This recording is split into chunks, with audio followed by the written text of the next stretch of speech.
I don't want to sound like this is complaining because it's really not. But for my job, I had doing all your to trucker deliveries. Yeah, all my trucker deliveries. You're wearing a trucker top. We're gonna get you a hat for that too. I had to drive to Manchester to go to Old Trafford. No, what shame. On a tour. I wouldn't want to go there either. And then drove back, which was difficult times. Anyway. Should have saved all that till after your claps, really. Yeah, probably. It'd be quite a cool way to start, but there you go. I could just leave the claps in there. What are your editing skills like? Editing skills are on point, mate. Okay. You're going to see a video soon. You can see a video soon of Hunger Games, where I've put different characters into a Hunger Games simulator, and then I'm going to find out what happens, and I'm going to try and do a really crap edit where it animates and they walk around. Fair enough. Anyway, I swear people have done that before with YouTubers and stuff. Yeah, that's essentially where I stole the idea from, basically. Because I think Willa needed one with I'm Alex. Yeah. I think. That might have been the video I watched before jotting it down on my notepad of things to do. Strong. You literally just find a video and then wait 6 months and then do it yourself. And then do it yourself, and then it looks like it's original content. Yeah. Anyway, we're here for another podcast stint. It feels like ages since we recorded the last one, but it's been no different in time scale to what it usually has been.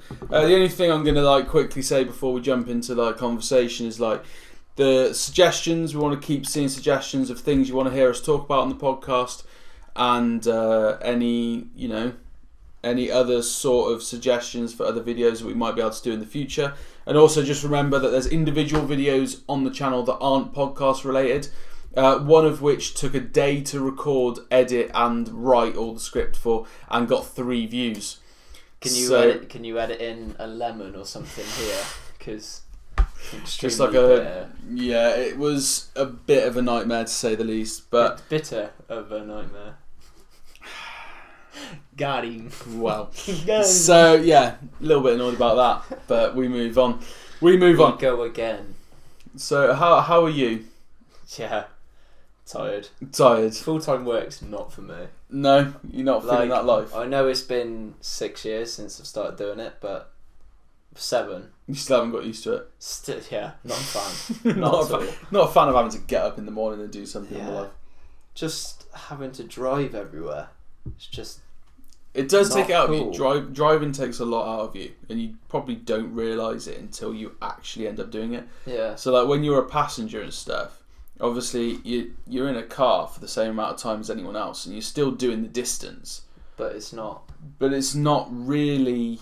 And if anything like my girlfriend, then she just falls asleep anyway. Most people do, yeah. Yeah. So. Not naming any names.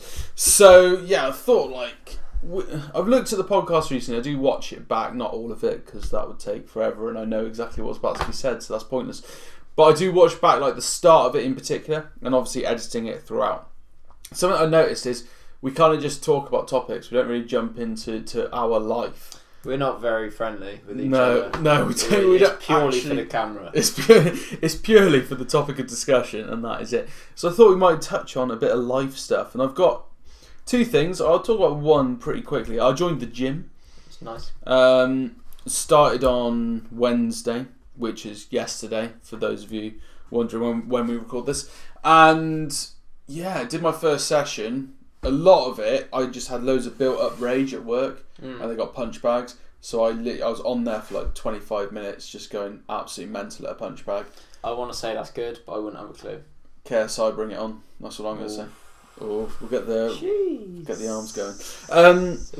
But then I also did because I had football training last night, which went insane, by the way. I'll talk about that in a sec as well. I kind of tried to just keep it to upper body weight training, but I think I went a bit too hard, because now that hurts.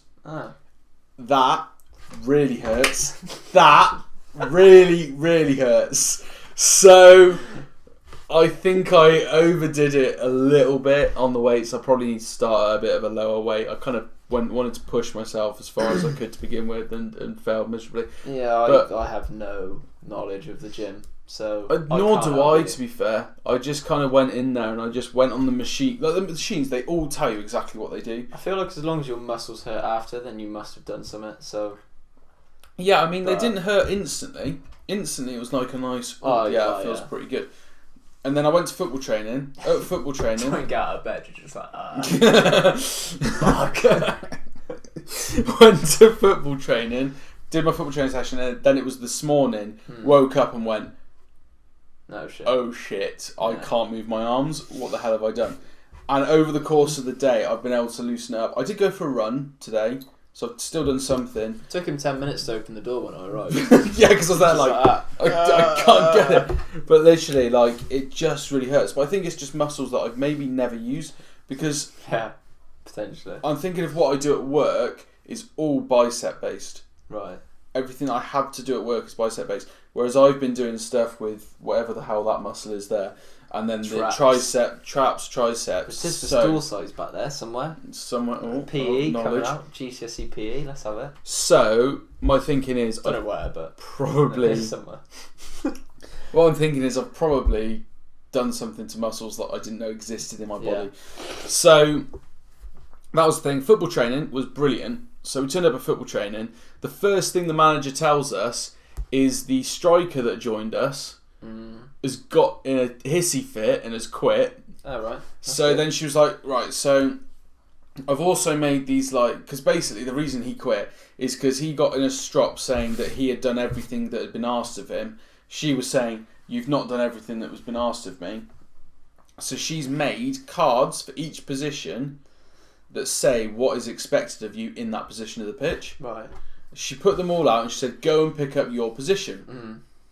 So being a dick, I walked straight up to it and picked up the striker one. And I stood there and I was just reading it. And like everyone else has gone and picked up their ones. Basically, I went to the club as a striker. I have played 3 games up front in 3 years. Because we always need a centre back or we always need a centre defensive mid. There's always something going on that means... Sometimes you need a walk boy. Yeah. Or a lino. So So I end up like playing. He wouldn't be any good this weekend because he can't lift my arm. Ref, he's offside. I can't. So anyway, I was like, right, I'll just pick up the striker one to be a bit of a dick. I played 3 games in 3 years. I scored in all of them. So I've done all right when I've actually played there. So I picked up the car, I was reading it. I was like, yeah, I kind of understand what this is all about, blah, blah, blah. So then I jokingly go, there you go. That's the one I picked for this weekend. You're welcome. Laughed it off, went off and did like the actual training session. Started the training session. And she's taken off the 2 centre backs to go and do some like positional based stuff. And I was like, okay, that's promising. Well, that was shit. That's promising because that means I'm maybe not playing centre back. Right. Or I'm on the bench. So it's either promising or it's not. At least promising. you don't have to go centre back. At least I don't have to play centre back. So just far too easy a position for someone who's 5'7", yeah, it's the easiest position on the pitch. So I was like, right, I didn't want to play there anyway. And then she calls me over, and she's like, right, I just want you to like be on halfway because they were working at one person going and headering the ball, the other one dropping off. So she's like, I just want you to ping some balls forward and just test them a little bit. So I was like, all right, okay. Not sure what this means, but fine. Yeah. Did it. And then she called Chaz over. Yeah. Because Chaz has joined the team now. Recommendation from me. He's got man of the match 2 games in a row. What can I say? Respect. Called him over and was like, oh, can you take Matt's place? I was like, no, shit. Can't even kick a ball at some two blokes now. I'm off the team. So, right, you're going to go in the striker role. I was like... Yeah, thanks. What? I was like, yeah, you're taking the mick, aren't you? She's like, no, you're going to go and stand in the striker role.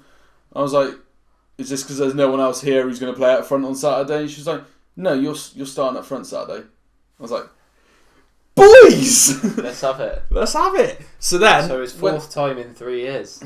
Respect. Yeah. So pressure on to score. If you don't score, then... I got it. Alright, I got it. Records. Because then we started the training And so she said, right, you're going to go up front. And the two centre-backs started laughing. And I was like, what's so funny? Yeah. And they were like, oh, she said she was going to get someone to challenge us. Ooh, You're not going to challenge us. Talk. I was like that, is it? Come on then. Let's have Come on, it. let's have it. You want some? Got no fans. I was like, oh, it's like that, is it, boys? Are we gonna go there? Are we? Seems a bit hostile, but whatever. And she was like, right, so Chaz is basically going to either play it to your feet, or play it in the air, or play it in behind. Could be anywhere because he doesn't know. Because Chaz doesn't have a clue. I was like, okay, cool, whatever. And I just went to Chaz. I had my back to the guy who was marking me, and the one that was dropping off was to the side. I just went to Chaz and I went, so all I've done is that?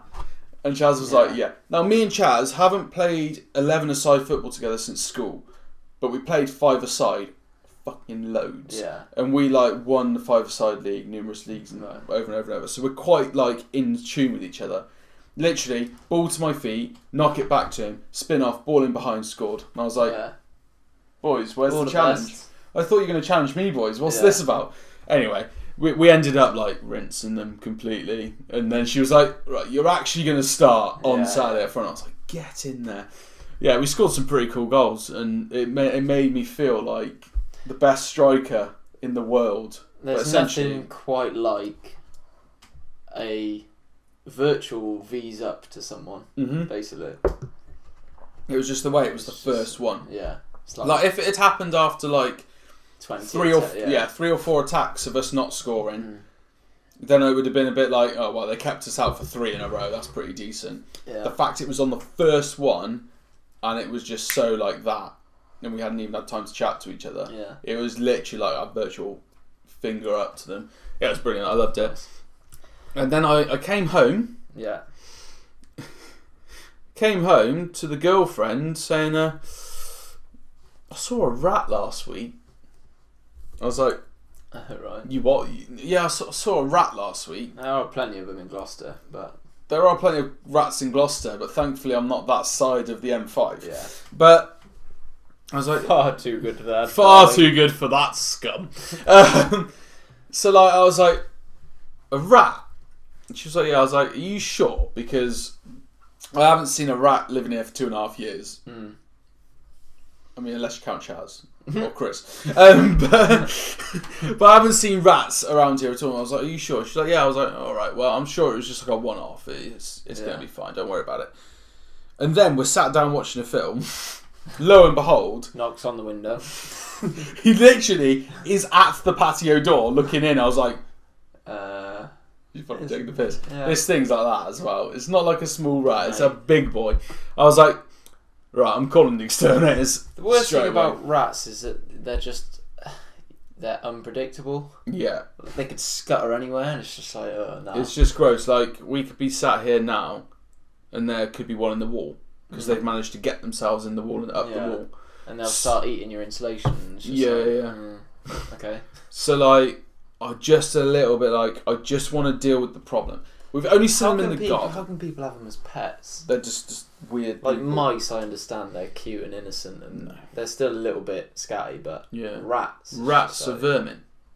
They're straight up vermin. Yeah. So I was like, right. So we've got rats, great. So we've only seen them in the garden. Exactly. And I had to get Jack to come and do a podcast today. Yeah. So I was like, rats, they're only in the garden. It's absolutely fine. I don't really need to worry about it too much.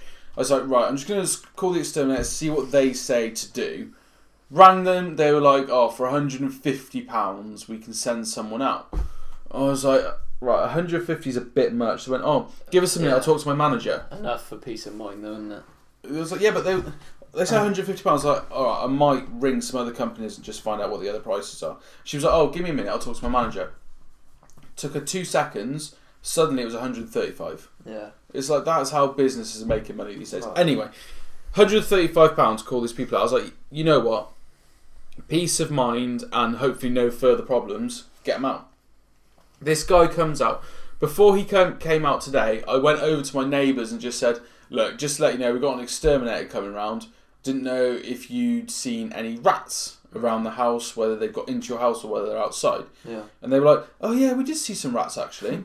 Yeah, they're ours. They're our pets. And I was like, you've seen some rats? Yeah. She was like, yeah, we've seen quite a few over the last couple of weeks. I was like, why didn't you say anything? why have you not said anything, you fucking moron? She's like, oh yeah, we put some poison down. I was like, well, it don't fucking work because they're in my garden. Yeah. They've burrowed into my garden. That's why they're in your garden. They've had a bit of poison gone, Screw that. Screw that, I'm going next door. Yeah. And I was like, so you've been seeing these rats for ages, you've done nothing about it? We got some poison. I was like, right, okay. She went, yeah, it turns out we left the duck food out because they've got 2 ducks at the back of the garden, which I'm pretty sure on stream before, Stuyben's heard them. Stuyben's heard that they're fucking loud. Can we have a confirmation, please? They do my nutting, those ducks. So ducking out. You're full of crack today, aren't you? Crack. Not one of my stronger. No, you've had better jokes than that. Yeah. So yeah, they're very loud, these ducks. Anyway, that's not the point of the story. She said, oh yeah, once we left the duck food out overnight and the rain got in it, overflowed the bowl and the food went everywhere. And I was like, oh right, okay. She went, yeah, and then it got in the mud and it was just too hard to like pick up. I was like, right. So what did you do? Yeah. She went, we just try and remember to put the food away now. I was like, so you try and tell me these rats are here because you've left food on the floor? Yeah. And she was like, yeah, I think the rats have come to us now because they've got the food on the floor, and I don't like the ducks, but my husband likes the ducks. I was like, right, this conversation's going nowhere. Yeah. Essentially, this exterminator's coming round. Yeah. If you want to talk to him, you'll see the van outside. Your ducks are having it. Your ducks are dead. So this exterminator guy comes round, and he comes out into our back garden, and I'm like, look, this is the hole they're coming in. This is where the grass then leads to, because they've obviously like torn up the grass and it's stuck on their claws or something. Yeah. Because the grass is then traipsed across my patio to my back door, and then it's over to the next house. So I was like, that's the route they're taking. I said, I don't know if they're under there, if they're in there, and I was showing him all the different places that they could have been a detective, really. I feel pretty good about this. I feel like I set him up pretty well. Yeah. And I was like, right, so I don't know where they are, where they could be. Any advice? He went, can you open your shed? I was like, fuck, not the shed. I was thinking, I got carpet in that shed, like excess carpet. Yeah. I was like, that's fucking perfect for a rat, isn't it? To build a little house. And I was like, I swear to God, if it's my fault, I feel fucking stupid now because I've been blaming those ducks for ages.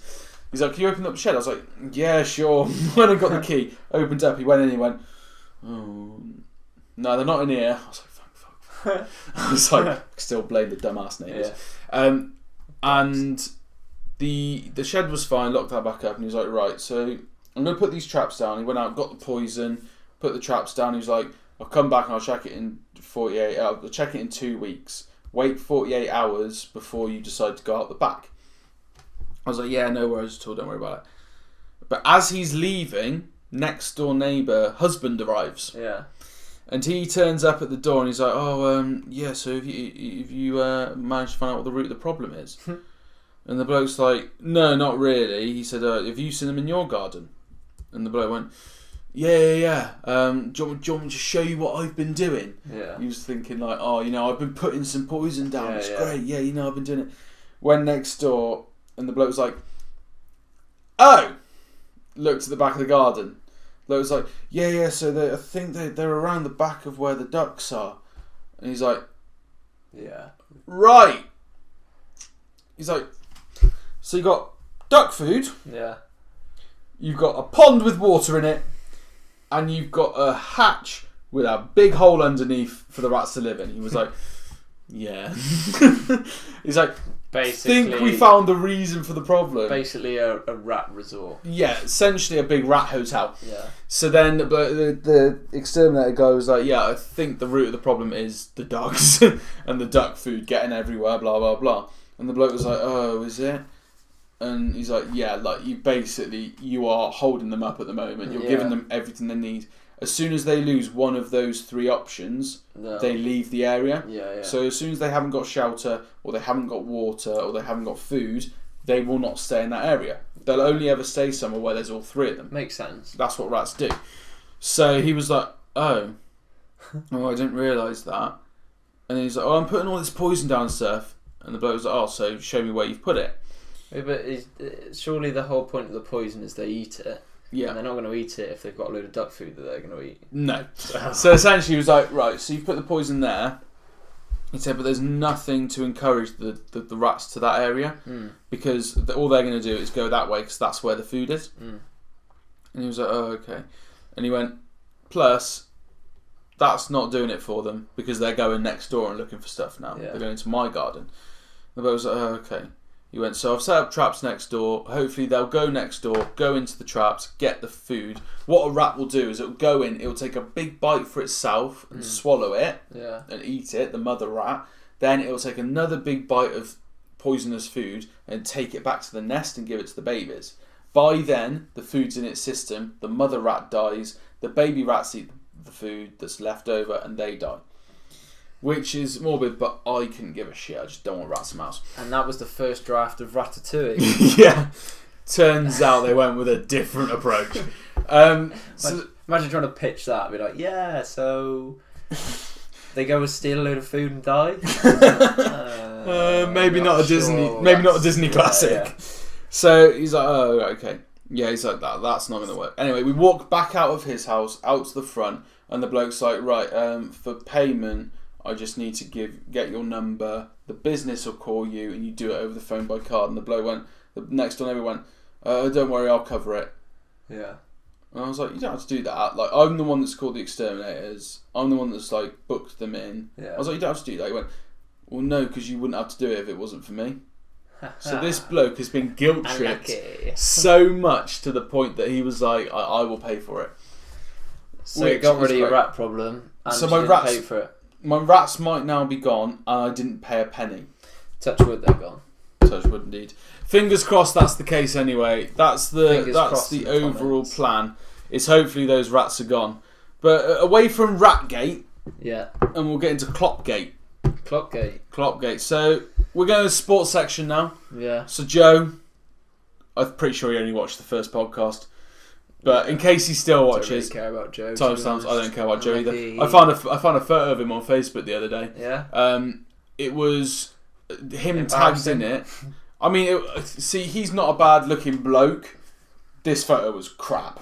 Absolutely awful. He was like caving somewhere. So he's caving and he's gone to like this caving experience place. They've all taken photos. They put it on their Facebook page and you share it with your friends.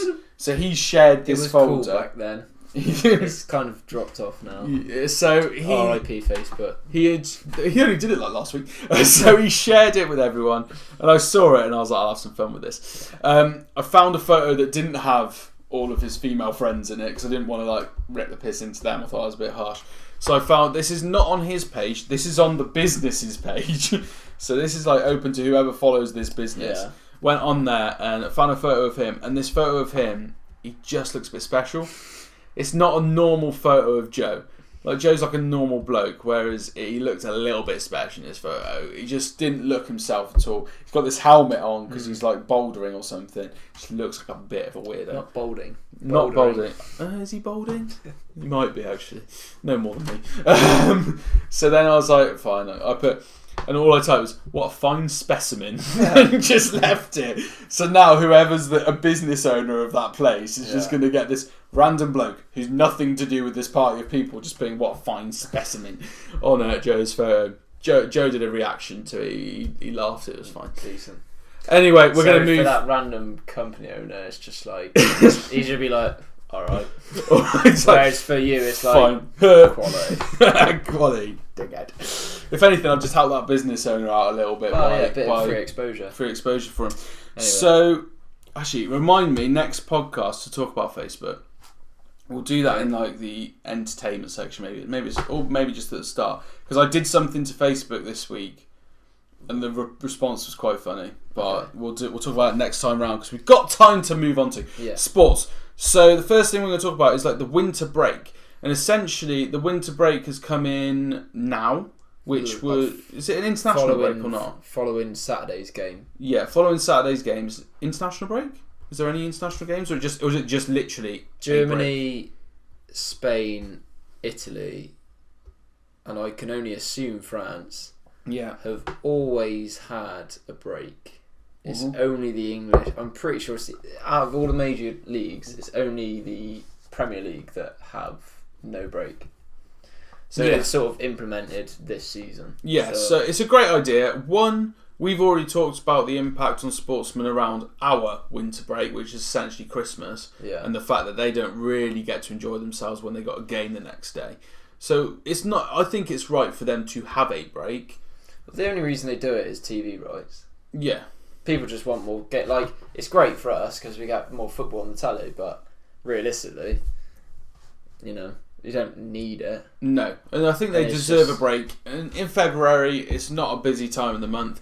It gives a chance for your January signings to get up to full fitness as well, ready for when the games come back. So it's good timing.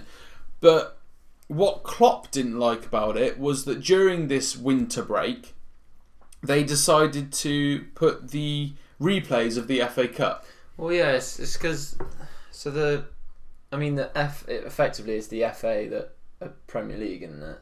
Or like the Football Association. I assume so. Yeah, they overrun the Premier League. Yeah. So it's like, right, okay, you've got to have this winter break, and everyone's like, okay, great, and then they're like, actually, no, you've got an FA Cup. It's just like, well, I know it's one or the other. I know it's a replay. Was it a replay? Yeah. So it wasn't actually the first FA Cup tie, it's a replay.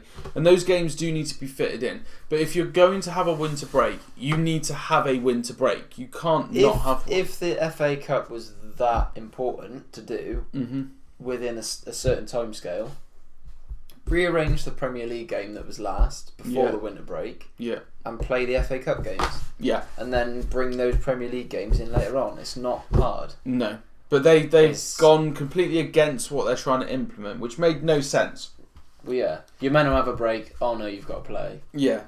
So Klopp decided to take matter into his own hands and had a break anyway. Yeah, which I, in a sense, agree with, but I also don't at the same time. So what Klopp did was he essentially said, we're having a winter break. I'm not participate in this match, and he left it to the under-18s manager Neil Critchley, I think, and Neil basically the under-21 squad, who went on and they did win via an own goal. Great finish. It was a cracking finish, good header, but by a Manchester United Youth Academy graduate. Great, cheers, mate. Couldn't write it any better for Liverpool fans, could you? But like, the Liverpool fans have then had to pay a full price ticket to see their under-18s play. It's a little bit disrespectful to the cup, in a way, because Klopp's then gone, well, this cup does not matter to me, which in his scenario I understand because he's going for a Premier League title. I've got my answer. I want your answer to this question. Yeah. If you were Klopp, what would you have done? If I was Klopp, I would have voiced my annoyance. Yeah.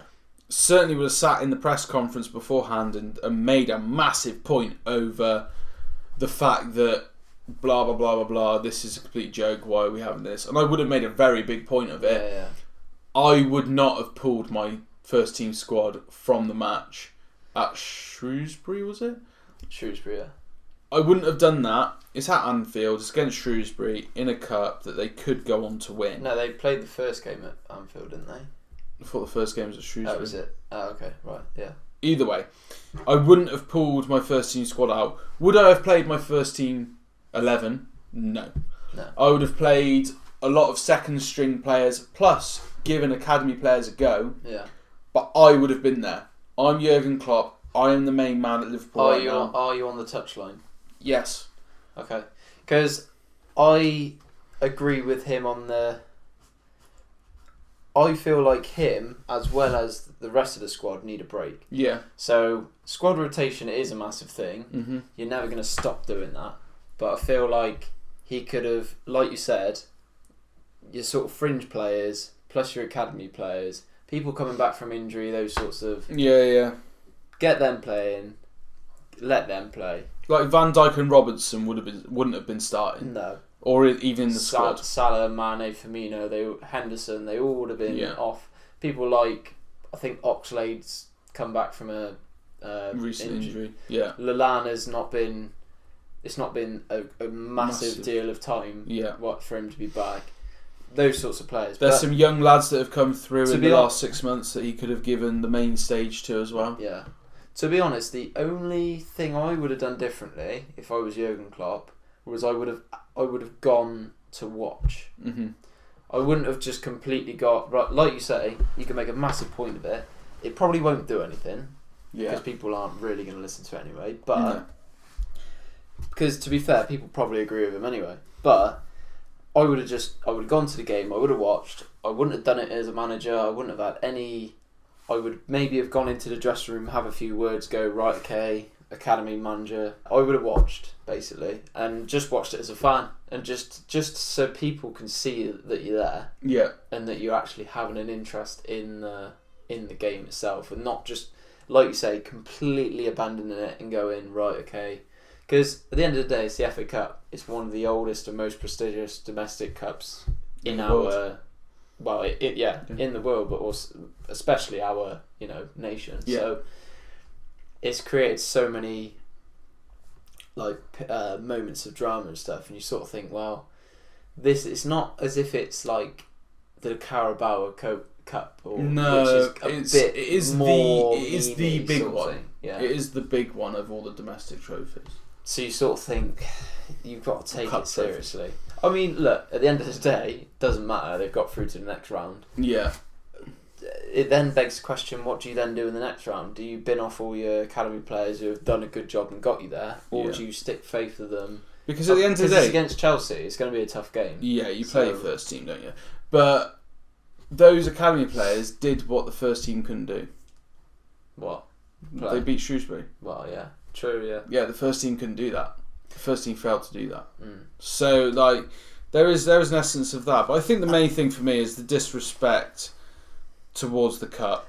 Let's be honest, which has been the case for flipping ages, actually, in the Premier League. Klopp's always going to be concentrating on that undefeated. Not even that, just winning the Premier League. Yeah. So the FA Cup is not going to be at the top of his list. I just felt like he could have at least been a bit more concerned, be a presence. That would be our main thing. And it doesn't even take much. Let's be honest, the game was on a Wednesday. For him to then leave Thursday for a holiday and go for a week isn't the end of the world. No. To us, that would be massive. Yeah, I'd love a holiday for a week is the maximum you could do. Yeah. So I could never go for 2 weeks ever again. So no. So it's just one of those things. I get it. Everyone needs a holiday. Yeah. And I feel like he's not done a lot wrong. I think the only thing that he maybe could have done is have a very minimal amount of involvement and just be there and watch it, even as a fan. Yeah. Because let's be honest, he's a football man, so why wouldn't he want to? He's probably been at home and watched it or whatever, so he may as well just been. Do you know what I mean? Yeah. He would have been watching it. Yeah. There's no way he hasn't watched it. Yeah. Why wouldn't he watch it? It's his team. He's got, it might even be that the board, because there's no way the board weren't happy for him to do that, otherwise he wouldn't have been allowed to do it, surely. Well, yeah. So, the board have probably said to him, the Premier League is your main priority. Drop everything else to make sure you get the Premier League. Yeah. In which case he's doing as he's told, which really, is kind of what you do when you're in a job. Yeah. It's what you do when you're in any job. You wanted to touch on the Super Bowl. Now, the Super Bowl is not my forte. Yeah. But you had maybe a little bit of insight into it.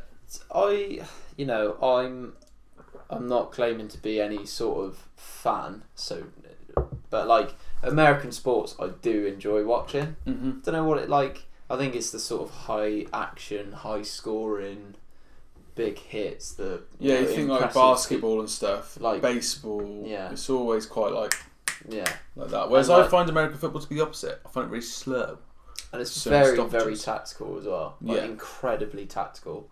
Yeah, but Super Bowl was between 49ers, San Francisco 49ers. Yeah, and Kansas City Chiefs. I was going to say Kaiser Chiefs, which Kaiser Chiefs. Stuttered, and I was like, stop they just Kaiser, went in, yeah. Ruby, Ruby. Yeah. Didn't win. But yeah, no, I mean, again, I guess if you're not a fan of it, then it doesn't really affect literally anyone, what you've just said. The fact that it's between those two teams, I couldn't tell you who the favourites were, because that doesn't mean anything to me. See, now that's the one thing about this year. They were saying that it was actually incredibly tough to call. Right. Okay. So usually, I guess it would be like the English rugby when you have obviously you do the league and then you have your playoffs. Yeah. If you had your two main teams at the end, and you sort of think, right, okay, one of these are more likely to win than the other, whereas this was very much like evenly matched, which I guess sort of adds to it and makes it even more exciting. Yeah. It's a bit like there being like a FA Cup final between Arsenal and Chelsea. Yeah. It's an evenly matched game. Yeah. That would be more interesting for neutral. Instead of Man City and Wigan. Yeah. Even though, was it Wigan? Wigan won. Did they beat Man City? Or was it someone else? I can't remember. Yeah. Anyway, I know it's Ben Watson that scored that. It's weird. Great bit of trivia. Yeah. At least I think it was. Anyway, NFL. So the other thing that Americans do is they're so like big and bold, and you know, like the half times performance is always like massive. Who was it this year? Jennifer Lopez and Shakira. So Great. you know, was that eye candy for you? Kind of massive. I didn't watch, and I've seen highlights. Right. I didn't watch the game itself. But you sort of think, you know, like, it's such a massive spectacle out in Miami. Yeah. Like, it's, you know, it's pretty incredible, to be fair. It is a very it's quite an impressive event. Yeah. How much hype there is around it, even for people that aren't in that country. Yeah. Or even a fan of the sport. Like, everyone knows about the Super Bowl. Whether you like NFL or not, you know about it. It's kind of like the Ryder Cup. Mm-hmm. You don't have to be a golf fan. You are likely to know about the Ryder Cup. And it's like the World Cup final, football World Cup final. Yeah. You'll know it's happening. And you may not, you know, be having interest in football, but you will probably watch it anyway, just because it's and you'll know who wins. Yeah. Like that is just a given, really, isn't it? But yeah, so I get, like I said, only seen the highlights, but it looked like quite an exciting game. I think Kansas City Chiefs were losing by.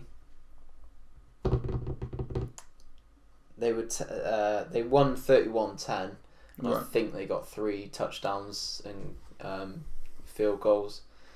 So that would mean they got 21 points. No, they weren't there. That was 31-31 then. No, so it finished 31-10, I think. Right. Or 31-20 maybe, 31-20. Yeah. There, that's it. They were 20-10 down. Yeah. With effectively, you got your 4 quarters, you got 15 minutes in each quarter. Yeah. They had, I think, 10 minutes of actual playing time. So you think in football that's probably going to be the equivalent of you've got 15 minutes left in the game. And you sort of, I don't know, you're 1-0 down or 2-1 down. Yeah.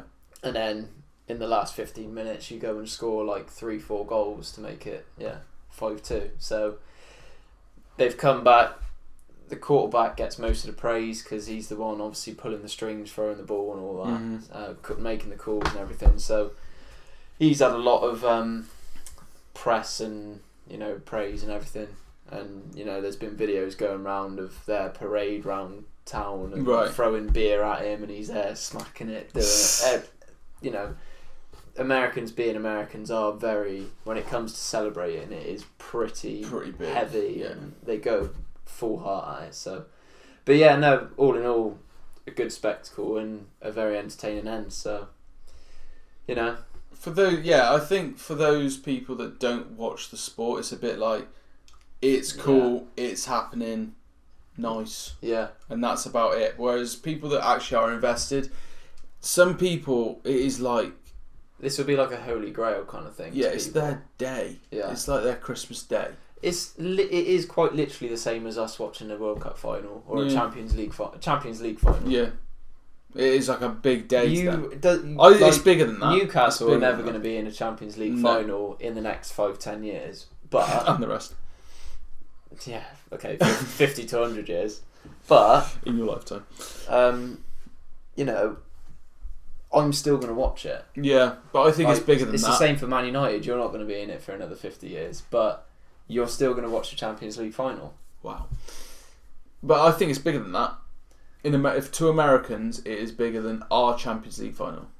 Potentially, yeah. Because then I suppose the benefit of the Champions League final is that it's multinational, and there's a lot of nations watching it regardless. Yeah. I think with the Super Bowl, the thing that I always remember is that episode from Christ, Jack's dying. The one thing I remember is from How I Met Your Mother. The Episode where Ted and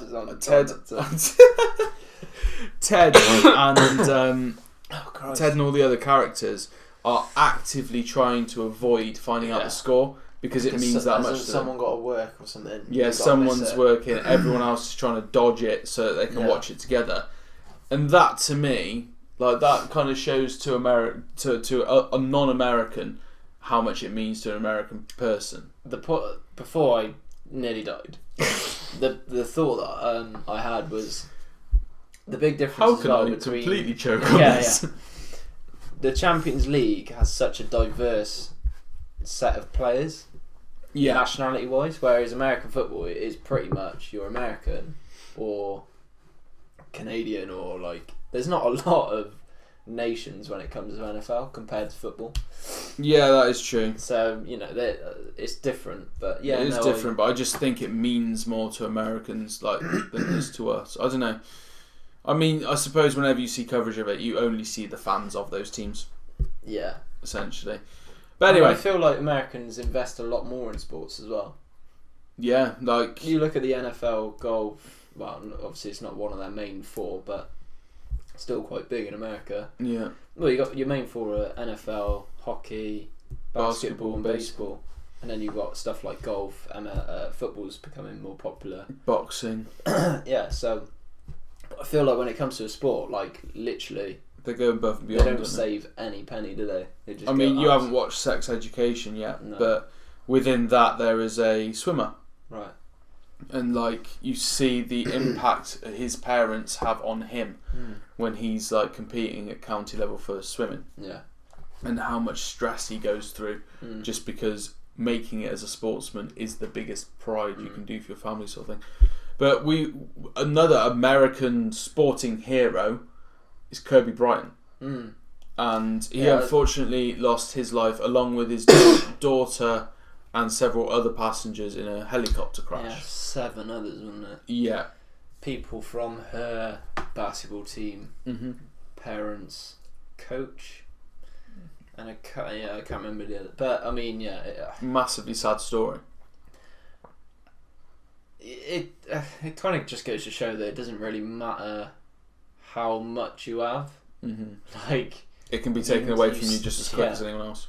That is a sad reality of life. It doesn't take a lot for it to be taken away from you, so you have to sort of be grateful of what you got. Yeah, and I mean, I'm not out there saying that I'm some sort of massive basketball fan, because I'm not. Yeah. My basketball knowledge starts and stops at Space Jam. Yeah. So, I'm not a massive basketball fan, but the thing that I've quite liked seeing about this is how many people's lives this guy touched. He is a massive influence to so many people. Yeah, I mean, like I said earlier, I have an interest in American sports. I'm not particularly a fan of anything in particular, but when I saw that, I was just someone put it in a group chat, and I was just like, "Are you taking the mic?" Yeah. No chance. Yeah. And then you see everything come out, and you're just like, "Oh my god, this is horrendous." And like you say, you go on Instagram, and I was scrolling through, and it was literally Kobe Bryant for about a genuine 15 minutes whilst I'm scrolling through. Post after post. Where you've got Neymar, Lewis Hamilton, LeBron James, like Cristiano Ronaldo, so many influential sports people who wouldn't have had anything really to do with like basketball, but yeah, I think it's one of those where I think it was his mentality out of a lot, and his work rate, and his ability to inspire others, that made him kind of the icon that he was.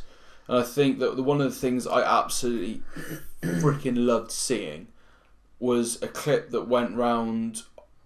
A lot of the NBA games got cancelled. Yeah. 1 or 2 went ahead. A lot of them had 8 and 24-second violations, which I thought were quite cool. Obviously, for anyone that doesn't know, he was 8 and 24 at Los Angeles Lakers. So, but they've retired his jerseys as well, which is quite really good touch. Tribute. But what I quite liked for him, the players that played in those 2 games, they literally just let the buzzer run out. So at the start of the game, they just put the ball down.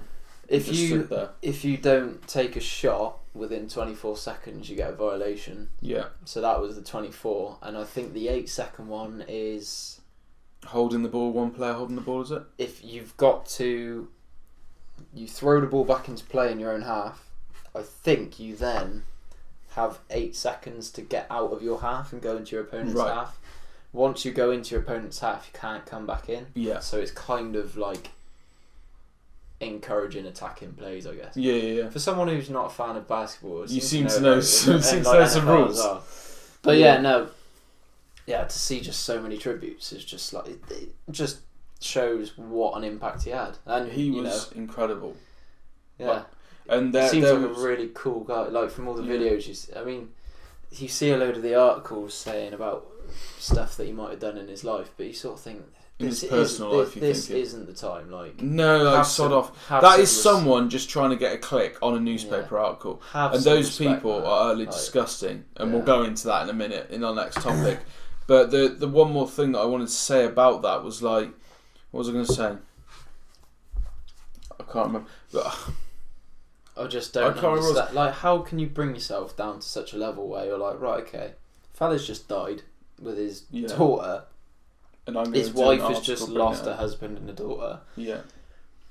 I can only assume friends who were they must have been friends with the people. Family friends, You know, you sort of think there's so much heartbreak. I'm gonna bring up something he did in the past to his ex or something. It's like ridiculous. One thing what I was going to say, a clip that I did see, which I also loved. You know, you get all your. I respect these YouTubers because they were doing good things. So like people that make compilation videos. So they made like Kobe Bryant tributes of all of his best shots and his best moments and stuff like that. But one clip that was uploaded like 4 years ago, but suddenly was getting recommended to everyone, is Kobe Bryant and this other player are having a proper tussle. On the pitch, loads of foul play, basically just being really physical with each other. It looked like a proper good battle. I think I remember it, yeah. And, you know, it's got to the point where this other guy's getting really rolled up. Yeah. And anyway, it's, I don't know, the starting play at one of the players' ends, and Kobe Bryant stands right in front of this guy. Like, stands up straight, like, just stares him down. And this bloke and he's like that, fakes to throw it in his face. But Kobe just stands there and does not flinch. Like, I flinch more with my own hand coming at me than Kobe Bryant. I think he's being big and he's like shifting his weight from one foot to the other. Yeah. And doing that just doesn't put him off, and he's still just doing that. And it's just that's like a that is someone who was so in the zone. That impressed me loads, because like I flinch at quite a lot of stuff. Yeah. Like. But you'll probably even see it in either videos or like podcasts or whatever. But if something happens, like it has today, when we heard a noise outside that door, and we thought we were going to get interrupted, I went like that, like straight away, because I flinch everything. Rats in the house was not a good thing. No. So like for someone to be able to stand there and just go, and just have that composure about himself. Yeah. What are you going to do? What are you going to do, you little maggot? You know, that showed how much of a sportsman he was as well. The only person that I could probably get you to relate to that has maybe died is a man who was certainly a massive icon. I would say more so after he died, was Gary Speed. And that is the one that came to mind when I was like, want to talk to Jack about this Kobe Bryant stuff. Who else could we talk about that we could definitely relate to in that sense?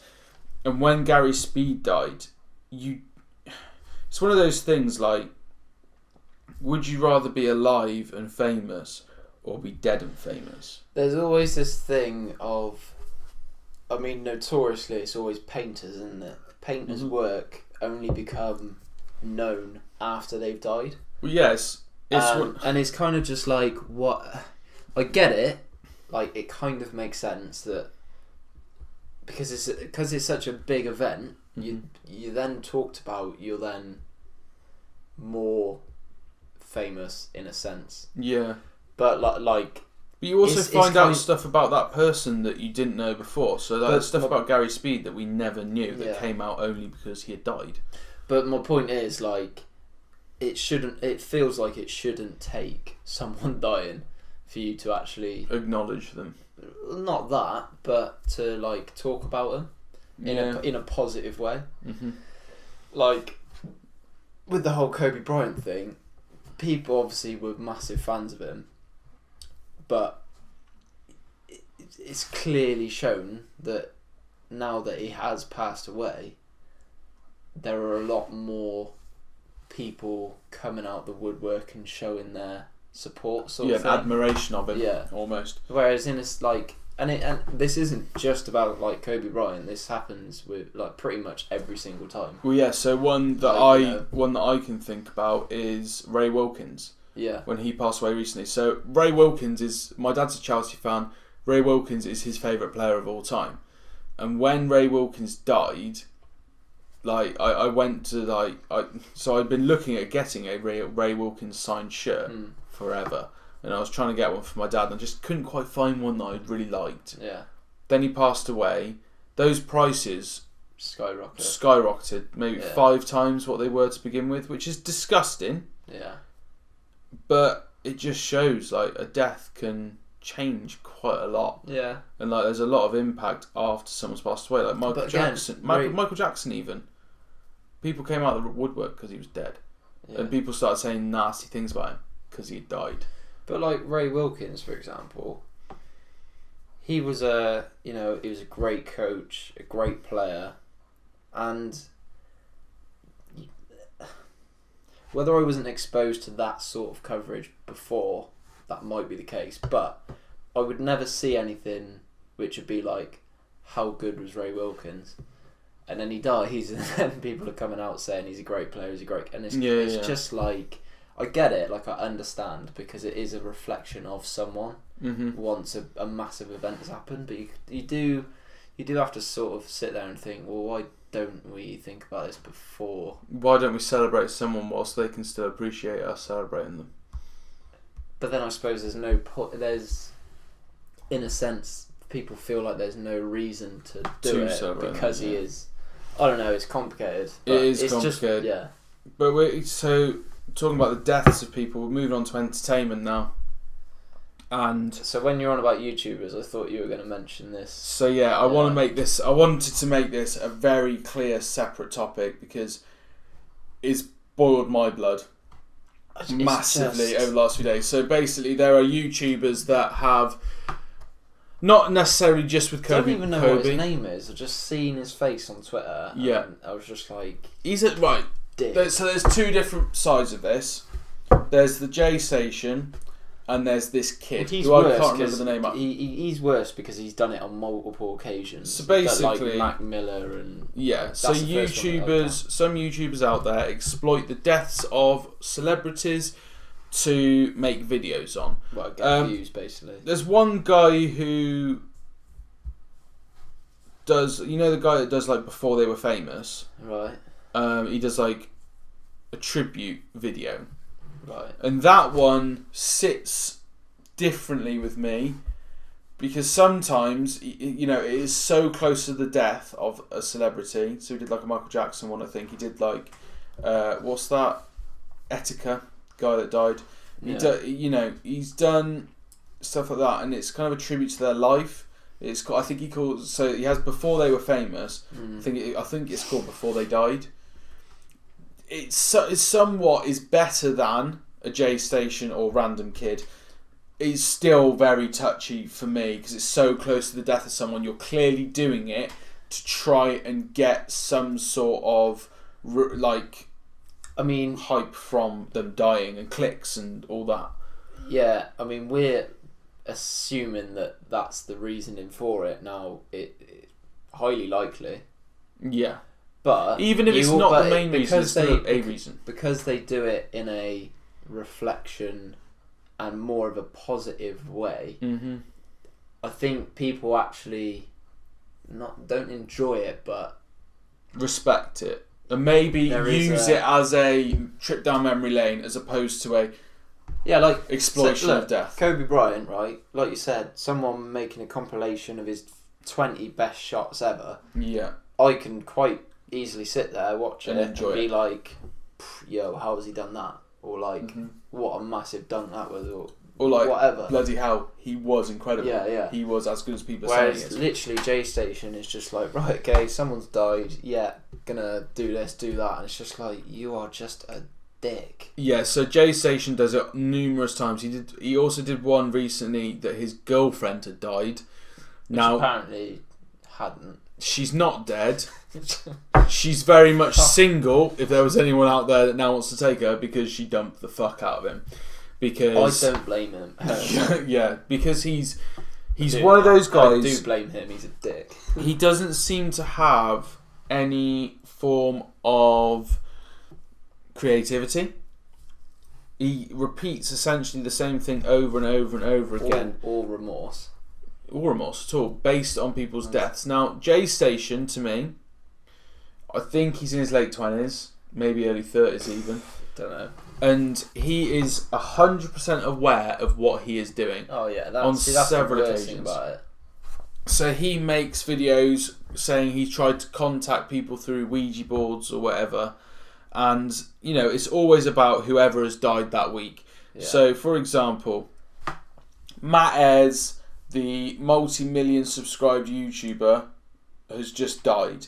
You can guarantee within 12 hours, J Station has got a video up. And it will be titled like, I rang Matt Ayres at 3 a.m. Oh my god, he's not dead. He answered. Yeah. It's just like, fuck off. Which is really fucking annoying. And it's really disrespectful, because one, it's not a tribute. Two, it has not got that person in it because they're dead. And three, it just is going to really negatively affect the people that love that person. And the thing is, he's still going to gain from it because people will probably watch it because they think he's a dick. Yeah. They'll look at it and be like, he didn't. Surely he didn't do that. And then they'll watch it to see if he did that. And then that creates traction. More people watch it. And for him, other than having a guilty conscience, he's effectively winning. Yeah, he's winning massively but it's just like, you are a dick. You talk about the people that are watching him based on, like, surely he didn't do that. You've got to be fucking kidding me. But there's also kids who, for example, will see, I don't know, I don't think he did do one on this, but Paul Chuckle. Right. Which one died first? Which one's dead? Barry's alive. Yeah. Paul Chuckle. I contact Paul Chuckle at 3 a.m. Oh my god, he answered, he's not dead. Yeah. A kid would see that and go, people don't die. Oh my god, he's not dead. That is completely messing with people that are vulnerable. And there'll be some adults out there that are thick as pig shit, that are dumb enough to think that Kobe Bryant is still alive and that J Station has his number. Yeah. There will be some adults who, for whatever reason, are not mentally capable of understanding that it's not true. The ill precedent that it sets is, young kids who aren't going to know any better because they are young and they haven't had certain life experiences. Mm-hmm. Death then becomes a subject of fascination. Yeah. Because they're not like, right, okay, I'm sorry to tell you this, but this person has died. This is something that happens in life. This is something you have to learn to deal with. Try to accept it. I mean, you never learn to accept it because it's horrendous. But to then, to give young kids like the impression that someone doesn't actually die, it's just like it brings the severity of it down. Yeah. And then death isn't such a big thing, and it's like death and is a big thing. It makes death something that's not to be feared. It is the it worst needs thing. to be feared. Yeah, it's the worst thing going. But talking about youngsters and people thinking in a certain way, it's also made younger YouTubers feel like it's okay to do that when someone dies. Yeah, so you've got this young teenager. I'll say he's about 16. Who was basically, maybe even looks younger than that, has basically duplicated the J Station approach and has said that he had Kobe Bryant's number and he called him at 4 a.m. and he answered. And, you know, the video itself is horrendous. It's probably the most disrespectful thing I've seen on YouTube, bar one video, which is pretty obvious which one that is, Mr. Logan Paul and the Suicide Forest. Apart from all that, it is probably the most disrespectful thing I've seen. And it's by someone who only thinks it's okay to do because he has seen someone else do it and get away with it. See, this is quite literally the definition of social influencer, isn't it? You see something online, you think, oh, they're doing well out of it, I'm going to do it. And it's like, no, that's not. This is why being a role model is such a massive responsibility. The same way you see a young FIFA YouTuber see Road to Shore do a pack opening and think, oh, maybe if I do one on my channel too, I'll get those players. Yeah. You're not going to. No. But, like, this is just on such a more drastic level, because this kid... I was going to say, I think I'd rather people opening packs than exploring a death. Yeah. But this kid, his YouTube channel that he might have taken a couple of years on, making little videos, gaining the odd subscriber, getting a couple of people chatting to him, getting a couple of views. He's got up to, I think he had like 1,000 subscribers before this video hit. He is now known as that YouTuber who did that stupid ass video about Kobe Bryant. And he's, I'm pretty sure, been banned from all opening. Hasn't he not been banned from opening YouTube accounts and stuff? Yeah, I don't know about that. Something. But I mean, thankfully, because like YouTube would have to get involved. Like for them, for their PR, to let that slide. Christ. But have they done enough? Well, surely they've got to ban it. They've got to ban these sorts of videos. Like J Station, he's been doing it for so long. How is he still, like, I don't know if I've not checked his channel for ages, but how has he still got a channel? Like, God this knows. is the worst type of content you can do. And, yeah, I just don't. For me, I just don't understand how it's gotten this far. Why did YouTube not step in sooner? How does this not violate guidelines or whatever it is? It must do, surely. What's his last video? What's his most recent video? His most recent video is we bought a red room off the dark web. I mean, he does crap like that as well. And like, I bought a new girlfriend off the dark web. Yeah. Like, you've literally just been done for what you did to your girlfriend. And I mean, he's got stuff out that is all about his ex-girlfriend and saying that she's a psychopath. She's done this, she's done that. He's got dumped and he's bitter AF. He is absolutely bitter as anything, isn't he? I mean, the truth about her. These are the sort of channels that need to have some form of strong consequences or implications, because you look at all of those videos there is not a positive video there. It is all about stuff that is either illegal or ill morally, basically. It is a channel that should have been stopped a long time ago and for some reason it's still not getting stopped. You can have videos be taken down, that's fine. But I know from experience, I've had a video... Do you know how many subs he has? 4.6 million or something. So YouTube look at it and go, well, you know, he's making us money from ads and stuff, we're just going to leave it. Potentially. Which I really hope is not the case, but it's a Surely high possibility. they surely have enough money not to have to worry about it, sort of. You'd think so, but like for me, the main thing is that I know from experience, if you get a video fully copyright claimed, for example, yeah, they can ask for you to take that video down. Yeah. You can remove that claim by deleting the video. Right. So all he's done is he's probably got a strike on a video, but then he's deleted it and it's gone now. So he doesn't have that strike anymore. So surely J Station's got more than 3 strikes in his YouTube career. Yeah. Like should be deleted by now, but he's not. So there's some loophole somewhere that he's getting away with. I've seen people get banned on Twitch, banned on YouTube, whatever, for a horrendously less amount of... PewDiePie. The way they treated PewDiePie compared to the way they're treating J Station. Yeah. PewDiePie did one thing which, yes, was wrong, but was also something that pretty much most teenage twats were doing in their room on their own. With the whole N-word being used and the Nazi stuff being spoken about. He made a mistake, yes, and should be getting some ban for it. But he got flipping ruined by YouTube to the point that he wasn't getting recommended anymore. Well, whereas J Station is all I see. No, I'm talking more about people like there have been genuine glitches in the system and people having their accounts banned, and it's like they have genuinely done absolutely nothing wrong. And it's like, so they're getting banned, and yet they're getting banned for maybe, you know, they had a tag in there that wasn't allowed and somehow that's glitched the system and it's broken their channel, blah blah blah. Whereas J Station is saying that his ex-girlfriend's a psychopath and she is actually dead. And but he's allowed to keep... She answered the phone. She answered the phone at 3 a.m.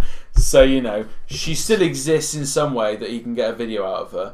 And then he bought a new girlfriend on the dark web. It's like... The thing I worry about is there are 4 point whatever million people that actually enjoy that his sort content. Of thing. And that's sort of think... That's just not good, man. Like, it is not good that you've got that many people in the world that enjoy his content. I mean, I know there's a lot of people in the world, but Christ, that means there's a lot of broken people. That's 4.8 million broken people. Anyway, moving on. We're going to go from entertainment to gaming now. Yeah. Because we will skip that other one. We might talk about The Witcher another time. I just feel like we've been going on for quite a long time already. So we'll move on to gaming, knowing that our topic of the week this week is pretty big. Witcher is a game. Yeah. But it's not the one we're talking about. It's not by Rockstar Games. Do you know what? Just quickly on The Witcher. Yeah. I played 3 mostly. Yeah. And when watching the storyline, I don't actually know anything of it. Like, I recognise a couple of characters, but it actually made it like a separate thing. It doesn't actually feel like the game. No, because I believe the stories of the games are based on the same characters, but may well have a different plot line.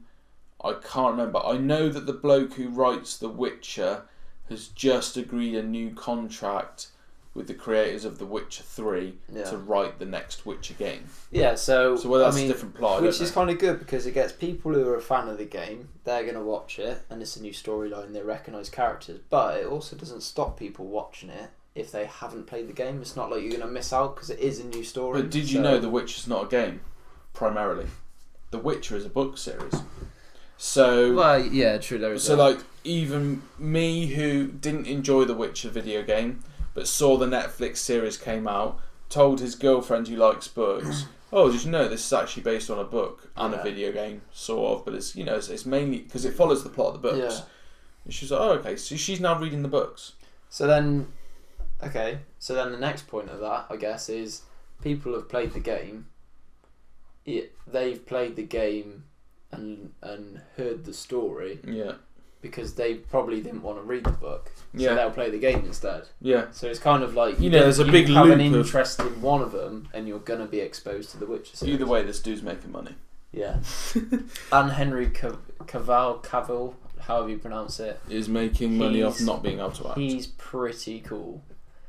He's gone from Superman, Yeah. Man of Steel, to Geralt. of Rivia, Yeah. The Witcher. So I don't think he's done too bad, to be fair. And I mentioned the Hunger Games video. Yeah, he's going to be in that probably. Look out how Geralt of Rivia does in that scenario. Who did I give him in his district? I reckon he's like District 6. He's within that sort of range. He's I can't remember who I paired him up He's with. not higher up, he's not like upper class, but he knows a lot of people in powerful positions. Yeah, So I think I paired him up. He's like a 4 or a 5, I think. I think I paired him up with someone. I remember who I paired him up with, but I'm not going to say it until you watch the video. Yeah, you need to check out those individual videos. But you know how he's got in the description. You know how he's got the guy with the guitar and he's basically guiding him through. Yeah, I decided to give him someone he needs to look after. Oh right, okay. Didn't work out because I don't think either of them made it to the end. I can't remember. It'd be like Princess Peach or something. Along those lines. Princess Peach may feature massively. Does feature. Does feature. So talking gaming. Should we just keep digging to see? I'm not going to tell you what happens because it was a good video. Come on. So Dan Houser has left Rockstar Games. Dan Houser was one of the original founders of Rockstar Games, and to me that's pretty big. Now, I haven't read into the story massively, as it was kind of just something that we picked up on. I quite literally was on Twitter talking to him, went on the explore bit to see what's been going on, and seen it and sent it to him. So And my knowledge of we it can is very discuss that. minimal. So, But I think, without knowing anything about it, it's quite a big statement to actually, because Rockstar Games are, debatable, but they are probably the largest developer in gaming. Developer, yes. So obviously you get your developers and you get your publishers. Yeah. So EA But they is do a it themselves, publisher, don't they? Ubisoft's a publisher. Yeah, they potentially get some help along the way, but not a great deal. No, It's like because Ubisoft, Rockstar EA, are so Bethesda, big, they all make the game publishers. themselves, and they don't need to get people to sell it for them. That's Because pretty it much sells. the point of it. It's like Yeah. EA. EA is a developer, and they're so big they don't need a publisher. Yeah, so I've forgotten what it's called. There's a TV show where Daniel Radcliffe, I believe, plays Dan Houser. I think it's a film. It was on BBC. I'll try and find out the name of it. If someone knows it, put in the comments. Black Swan. That's not it. No. But essentially, yeah, it's all about the life of the development of Rockstar Games and the problems they went through, the grief they got for putting certain things into their titles, and that was a really cool insight into the. Were they the one behind Manhunt? God knows. Manhunt is like, I remember doing media studies at A levels. Mm-hmm. Manhunt was like it's like GTA but like worse. Like, it was horrendously graphic, Really? and it was banned in so many countries. Yeah, I don't think that was it, because I think that the whole thing dramas about around GTA is like, this is encouraging people to go out and shoot people. Yeah, GTA is disgusting. Honestly, I literally, again, I want to do a discussion on this at some point, an unpopular opinions podcast. GTA for me, shit ethics, shit storyline, shit controls. So this is going to be an argument. That'll be in the future podcast. We're going to leave that there. Yeah, but I'm very much pro GTA. You're a fucking moron. So this is that'll gonna be a discussion for another day. Yeah. However, going back to looking at the insides of Rockstar, what I really liked about the work ethic of that company was, shit was hitting the fan at one point, probably to do with a prostitute-related scene in Grand Theft Auto, I'd hazard a guess. And actually, a Grand Theft Auto character does feature in my Hunger Games video. Mate, there's plugs everywhere here. Guess which one? Trevor. No. Nico Bellic. Anyway, boring. it's the only one I knew.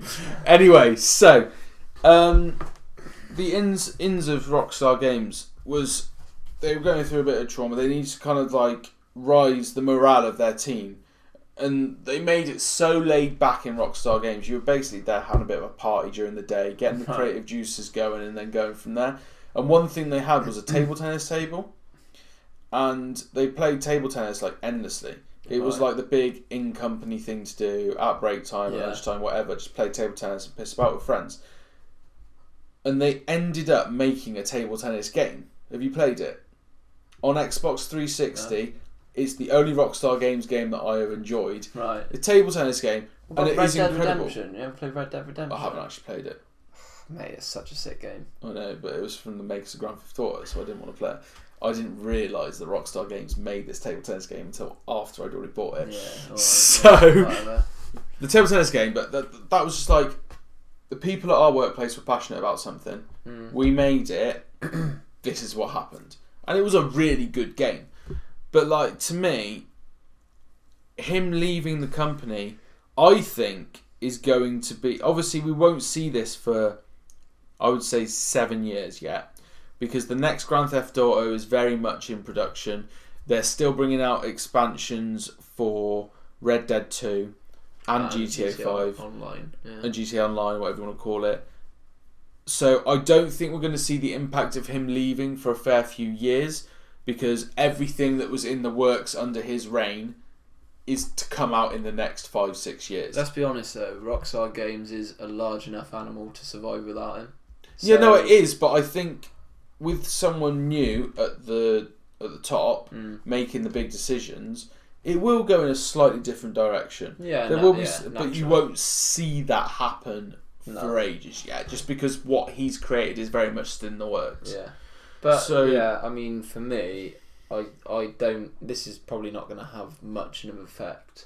The only thing that it might do is he'll have his own company, because I can only assume he's left for a certain reason other than retiring or whatever. Because he could just be like, "Nah, I've had enough. I'm gonna have a quiet life or whatever." But I can only assume he's going to create another company and then go a different direction, which would be interesting to see because they might create really good games. But yeah, I mean, it'll be interesting to see what happens. But I think personally, it's a dangerous time for Rockstar Games now because he's had a long and successful management of that company. Yes, he had his downfalls when certain scenes were in games and they were getting grief in the media, blah blah blah. But he overcame those. And he had that maturity and that experience of overcoming those certain hurdles. And he then knew what mistakes not to make in the future. Well, let's be honest. Any business that starts at nothing and turns into a multi-billion, probably potentially even trillion company, probably more billion, but like for a company of that size... And for you to be there from the start, that's kind of saying something. Yeah, and I think that now whoever comes in, being Rockstar, they might, I'm not saying this will happen, but they might make a mistake now. Because if they haven't been through those experiences themselves, they haven't had that press bombard that individual person themselves, they might go and put something in a game that I think might push things over the top. But realistically, the Rockstar's got more than one founder. Yeah. So they'll be mantling the ship. I don't think anyone will directly replace him. No. I think someone will come in to help out with lower level stuff. Yeah. I just think that people... I don't know how many founders there were. I can only assume 2, 3, 4. Yeah, something like that. So there's going to be... If there's one person at the top, they'll probably go, right, okay, I'll make all the main decisions. I'll maybe get a couple of guys underneath me to help with these certain...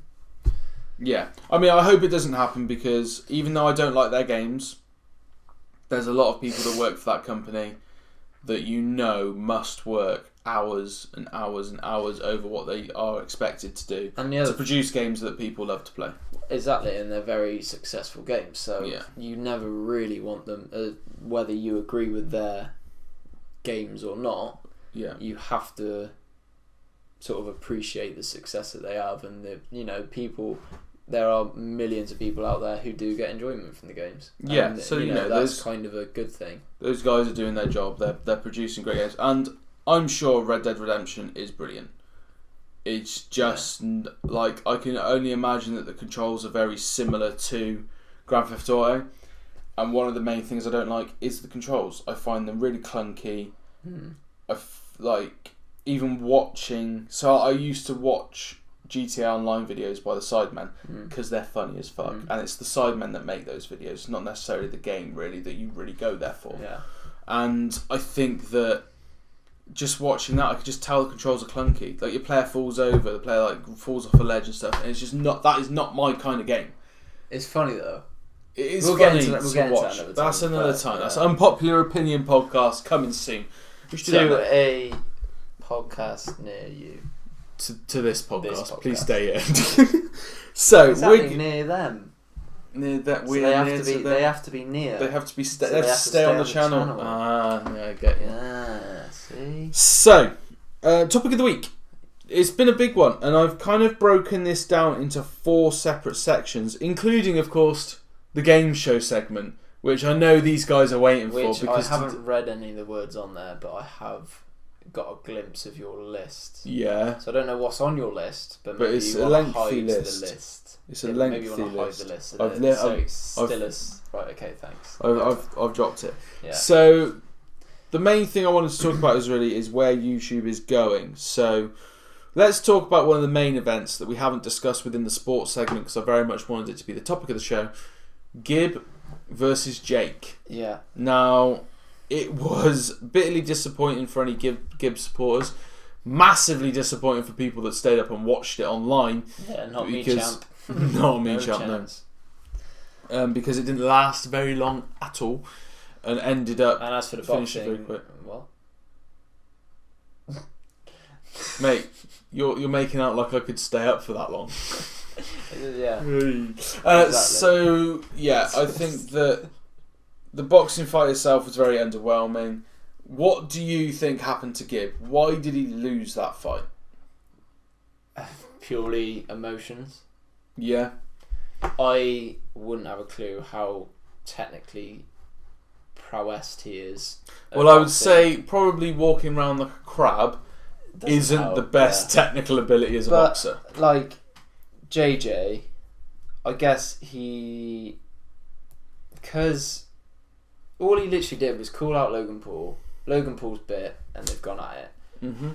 Gib has spent months and months and months going Jake Paul. It's finally happened. This is his big event. Like, this is massively oversold by Eddie Hearn and YouTube in general, and everywhere.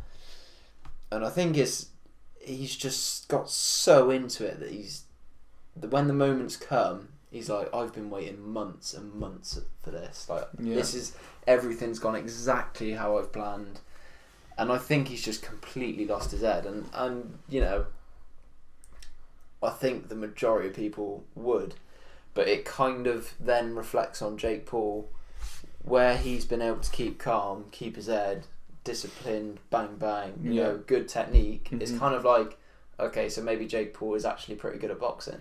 I've always thought Jake Paul was actually all right. I didn't see the Deji fight, so I don't know. The Deji fight was an interesting one because it was from start to finish. Jake Paul was winning that Deji fight. That was a given. Yeah.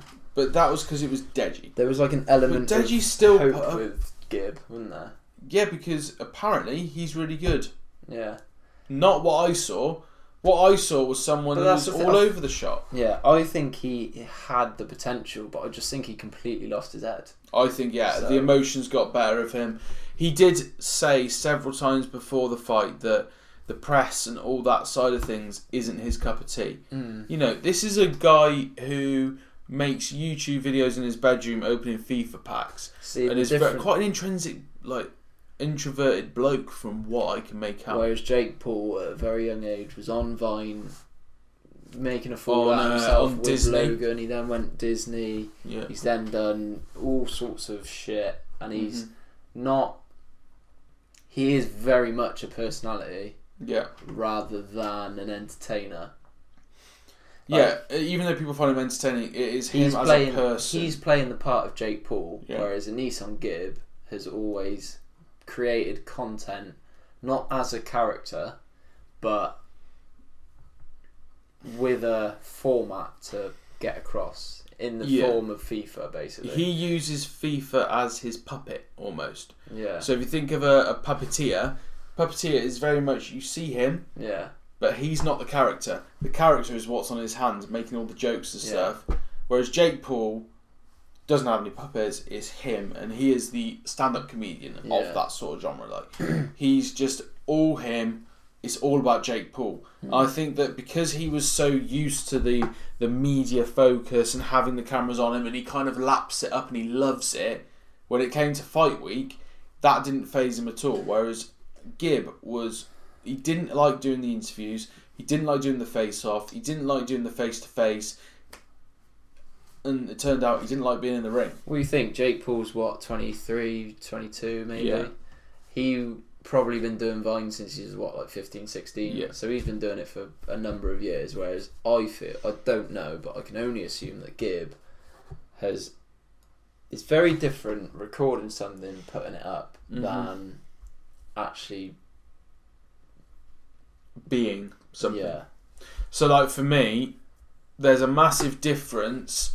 If you go back to the Matters Gaming days and you look at my videos and then you look at my live streams, it's two different blokes. Yeah. Like there's a guy who's in video mode being like rah rah rah, like FIFA, pack, and making getting really enthusiastic. And then you've got the live stream guy of, alright lads, let's chill out, let's chat football, I've got pizza, I've got Chris or Jack or Stuyben on the line, Jordan, whoever it might be, just to give Jordan one of those extra points for being mentioned in the podcast. You have said Stuyben twice. Oh, I know, you've said it again though. Jordan. So, whoever it might, I'm chatting, it's a guy playing video games on stream, whereas videos are very different. There's a video out there in this world, which is still public, of me, acting, which is, it's me doing a skit. That is out of my comfort zone. And if you ask me to do some acting in front of you now, there's not a cat in hell's chance I'd be able to do it. But on my own, in my own time, I can do a skit and I can try and make it quite funny. I just think that, so Jake Paul's basically been weathered to it, I think. Yeah, he's used to it. He lives it. Yeah. Because he's got people around him as well that are hype men, in a sense. But that's worked in his favour because he's got used to being hyped and he's actually believed it. Even if he was the crappiest boxer in the world, which he's not, but if he had been the crappiest boxer in the world, he was still going in that ring believing he was going to win. Because he was just I'm fucking great. I'm the best man alive at this point. He's I think he's a relatively good boxer. Yeah, he does well. He's still a prick. But, but that's where you hope now. That, and I mean, the whole Gibb, I just feel like Gibb, with Gibb, I think he'll just, unfortunately, have a lot of regret about it and be like, I've trained so hard for this and I've wasted the opportunity. I think he'll be embarrassed. I don't think we'll see Gibb on social media anytime soon. Well, I think maybe there has been a post already, but I think it is going to be quiet for a little while now. The problem is now that Jake Paul's ego is now massive, and he then thinks that he's going to take on KSI and knock I was going him to out. say there's one man that we can hope can stop Jake Paul having his ego go through the roof, and that is KSI. I'm not being Do you funny, think we'll see this happen? Yes. Do we want to see this happen? Yes. I don't. I'm not bothered anymore. YouTube fans want it to happen. Eddie Hearn wants it to happen. Eddie Hearn would put a pig in versus a gorilla if it meant that he got money. Well, exactly. He's loving life. That's why Eddie Hearn is the winner of life in the last 2 years. I love Eddie Hearn. I love no context Hearn more. I think it will be the end of YouTube boxing once that fight has happened. Hopefully. That's it. That's the last fight. And Logan Paul versus some celebrity NFL footballer. I don't give a shit. Antonio Brown, I think. Yes, that rings a bell. Someone else was in the mix. I think they're on about JMX MMA fight. Is that what you're thinking? No, that got mentioned this week. Someone else. He also said he would fight Jake. Logan would fight Jake. He said that in an interview. Really? Yeah, I'd see that just in the hope that Jake would get knocked out. Well, they used to hate each other, so yeah. But like for them, it's just sport. As we said about Americans earlier, sport is everything. Yeah. But do you think So you think we're going to see this KSI Jake fight? Yeah. When? When do you think this will happen? Well, so KSI Logan was end of November. Yeah, so 2 months ago. 2 months ago. Before that, it was a substantial amount of time. Like 8-9. I reckon it will be end of the year. Talking October, November time again. Yeah. I think that'll be the best time for it. Because Eddie Hearn won't want to wait long enough. Because he'll know that the hype will die down. Yeah. So I think he's not going to make it go on forever. Mm-hmm. I can't see him doing it immediately because I guess they'll want to. Jake won't need to train as much, I guess, because he has been in a camp. Although he will need to recover. But like KSI, he needs to train. He will have been training. Let's be honest. Do you think? Yeah, it's not. It was never. I get the impression that it was never just about fighting Logan. I think it was a life choice that he's made, and I reckon he's carried on. So. Well, let's hope so. I think it would be like a training camp to go against Jake. But from what I've heard, Vidal's not going to be coaching anymore. So I'm quite excited for Vidal. I feel like Vidal has done what he needs to do. He's got a genuine boxing career to chase. He's going to be good. I reckon he's going to go places now. I'm looking for Vidal to appear on some decent cards. And that'll be highlights that I will look at. He's already had his main cards in like Saudi Arabia and Dubai or whatever. But so I'm looking forward to Vidal's career going from strength to strength now. Yeah. Because he was going to be in the Olympics.Id you know that? But he stopped to do the YouTube boxing thing. Did he? Yeah. So he was going for Team GB, but then the Joe Weller versus KSI fight happened, and he got in with the camp with KSI. And he went from there. He chose to take that option instead of going to the Olympics. And in my opinion, that's a bloody good choice because now he's coming out on top of it. Yeah.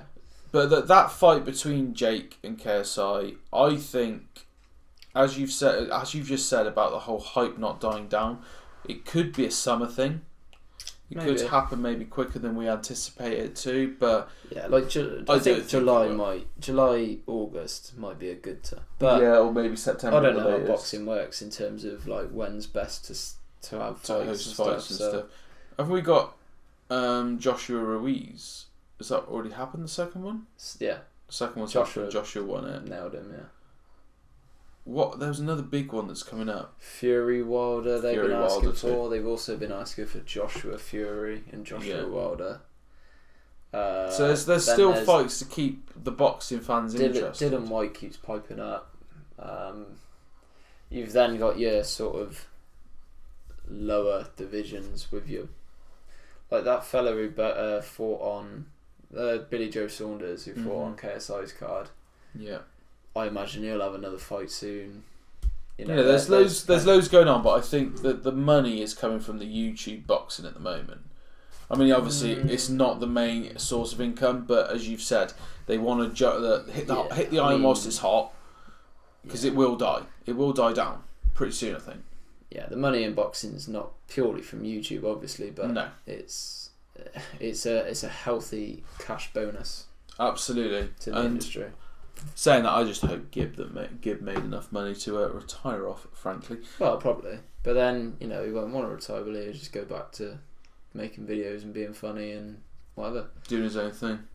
Which I hope that he does do boxing again, but I maybe wouldn't try and get yourself such a big event because it just got to him. I don't think he enjoyed it. But, I mean... I genuinely think it'll be Jake Paul, KSI. That'll be it. Last fight, last YouTube fight. It'll be something else next. Yeah, So like, what is going to be next? Or something. What is going to be next? Because that's our next little topic. Is what is going to be next for YouTubers? are we going to see another sport started? We had that sort of YouTube football that happened for a little while, didn't we, with the Sidemen charity matches and stuff, which was pretty cool. Can we see football coming back in and being a thing? Would that be something that's interesting enough? Yes, people will probably think that that's done. That's kind of done for me. Boxing, for me, I'm losing interest. MMA hasn't taken off. They tried it, it didn't work. Why would people want to do... why would YouTubers want to do MMA, though? Because that is quite literally the most mental sport in the world. Yeah. I mean, look at who's at the top of it. People literally rip people's heads off. Yeah. Not literally, but... They literally... Yeah, but they try and choke them. Yeah. They try and knock them out. You're trying to kill someone, quite literally. Yeah. So, MMA for me doesn't match YouTubers whatsoever. No. I'm not sure... Even if Logan Paul or Jake could be like, oh, I'm a wrestler, man. Like, I'm so good. Like, no. Just no. You're a YouTuber. It's not worth it at all. Bore off. But I'm trying to think, like, what could be the next big thing? And for me, there's a sport that's standing out in my head. Darts. Which 10-pin bowling. True Geordie comes in. Fucking loves it. Rounders. Rounders. If anyone wants a bowler, I was captain in my year 6 team and we won the tournament. I literally smack the ball miles. So let's start a team. Maybe Rounders championship. We'll do a Rounders video. I reckon in amongst football. I reckon we could do that 100%. But I think. Anyway, what's your next sport? What sport would be? So one thing is standing on. Obviously, they tried athletics, didn't work for Logan. The Challenger Games and stuff, it kind of failed. For me, there's one sport that I think potentially could be done on a scale that could be quite interesting, and that is racing, motorsport. I think that could potentially work. I looked at lots of different sports, and the ones that take the most interest, like the boxing, are those like high impact sports. But then boxing is something different because it's two people hating each other, and that's what drives the interest. There's no other sport that has that. Not really. I feel like motorsport would be cool. It doesn't necessarily have to be a sport, though. No. Because, well, I mean, you think the trend of YouTube the year before was diss tracks. Do you think rap battles could be a thing? They kind of already done that, though, haven't they, with diss tracks? But have they done live rap battles? Well, no, but people aren't freestyle rappers, so they're not going to do that. But there's some out there that are. Yeah, but then, Randolph. but they are YouTube rappers. They're not YouTubers. Yeah. No. It's. I mean, anything. Going forward now it's possible, but. Yeah. But anything going forward now, I think, would be done as a bit of a mockery, almost. So, like, you got those insult battles that Calyx did. Yeah. Like, Stephen Tries did it, and basically after that, there was no point in anyone else even trying. Jackmate was pretty good as well. I don't think I saw his. I'm going to watch that video. Oh, in the Simon Roast. Yeah, I saw that. He was very good. Lawrence McKenna. You're on about Calyx's. Calyx's actual insult battles. Like, they did one with those two Australian twins. Raka. Yeah. So, but the best one for me, because Raka said like about their dad having cancer and that he died, and it turns out that he hadn't. He's absolutely fine. He doesn't even have cancer, and they made him look like an absolute tool because he basically took the piss out of someone who has cancer for ages and they didn't have cancer. But for me, like Stephen Tries turned up, and then he did so well that series just died. And Calyx couldn't find anyone else to kind of top Stephen Tries. Understandably, because he's so bloody good. But for me now, going forward, I can't think of a sport that would attract that much attention, or anything else that would mean two people competing against each other. It's hard. I don't know what it'll be that would. Something will come up and be like, "Oh my god, yeah, of course it is." Why didn't I think of that? But I mean, I'm putting out there now. If diss tracks come back, I'm making one. Okay. Just on anyone, just to try and get in. J Station. I will make one on J Station if 50 likes.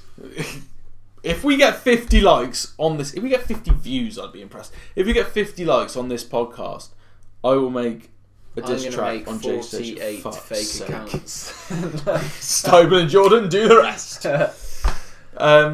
Yeah, if whatever the next trend is, I'm gonna try and do something to do with it so that I can kind of try and get involved in it. But we'll see. I don't know what it's going to be at this point. I reckon Mr. Beast will come up with an idea, and everyone will do that. Everyone will do it. I mean, he's had some really cool ones. The one that paintballing that flopped for me. I thought that was going to be so much better than it actually was. He gets loads of people together, creates one video, and I was like, nah, I wanted more. I wanted, like, I don't know, rounds to it or something like that. Draw it out a little bit longer and make it a bit more. I thought it was like a tournament thing now. Yeah, I know, but it was one video. I want I suppose. I want a proper, like, series even. You could have like a total wipeout kind of Sidemen have done it. No, as in what I mean. Oh, as like in loads of people each like week, and yeah, then you could have there's a like final at the you end could or have something. like 4 teams. You go like they all play each other or something, and then, you know, the next week it's another 4, next week's another 4, next week's another 4, and then a couple of months down the line they'll come back. Yeah, but it's a possibility. There's only one man that could do that, and that is Mr. Beast. So hopefully he does come up with something. But I am just waiting for something to happen that is the next trend. I'm just really worried that it's going to be. I don't know. There's no other sport, in my opinion, that can do it the same way boxing. Be, guys. You guys predict. Let us know in the comments. That'll be. You're going to have more luck than we are, because because we haven't come up with anything. Yeah, but that was good. I have come up with something, because we're going to go on to who would win. Oh, who would win? The game show segment of the podcast that, you know, you've got to have lights flashing or something. Like, you got to, come on. We go further and further through the podcast, and me and Jack get more into just general discussion, and then suddenly we hit this segment and we're like, the energy's back, let's go. Because we actually genuinely love doing this bit. It's probably the most fun that we actually have on this podcast. Oh yeah, just scrap the rest of it and just scrap the rest of it and just do a game show each week. So, who would win? This is essentially, I have picked 2 people. 2 people. So, for example, it might be Matt versus Jack. And then I've also picked an activity. For example, table tennis. And then we would have to say who you think... Wow. Who you think... madness. Who you think would win in that situation. So Jack, for table tennis, would say he would win. I would win at a lot of things. Apart from life. So Christ. We're going to go through these, and you've got to answer them as quickly as possible. Do you understand? Yes, I understand. Good stuff. So this evening I want to be... Maybe YouTubers do like singing contests or talent shows. Oh my god, talent show. Yeah, that'd be cool. What would I do?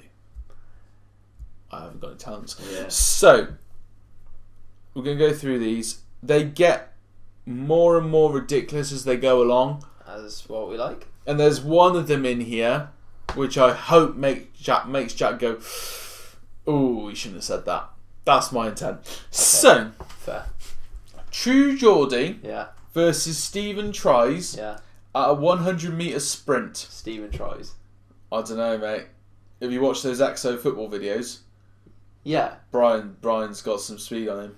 Well, no, but like, he's such a big bloke. Like, 100 metres, not even kidding, is quite... Way. You've got to run from one end of a football field to another.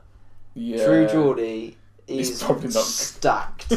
Like, that's gonna take a lot to do that. If it was a strength-based thing, he's probably not going to be rapid. And but I don't know whether he'd have good fitness or not, but I just think it would be easier for him. Yeah, alright. Yeah. Harry Redknapp. Yeah. Or Sir Alex Ferguson in a debating contest.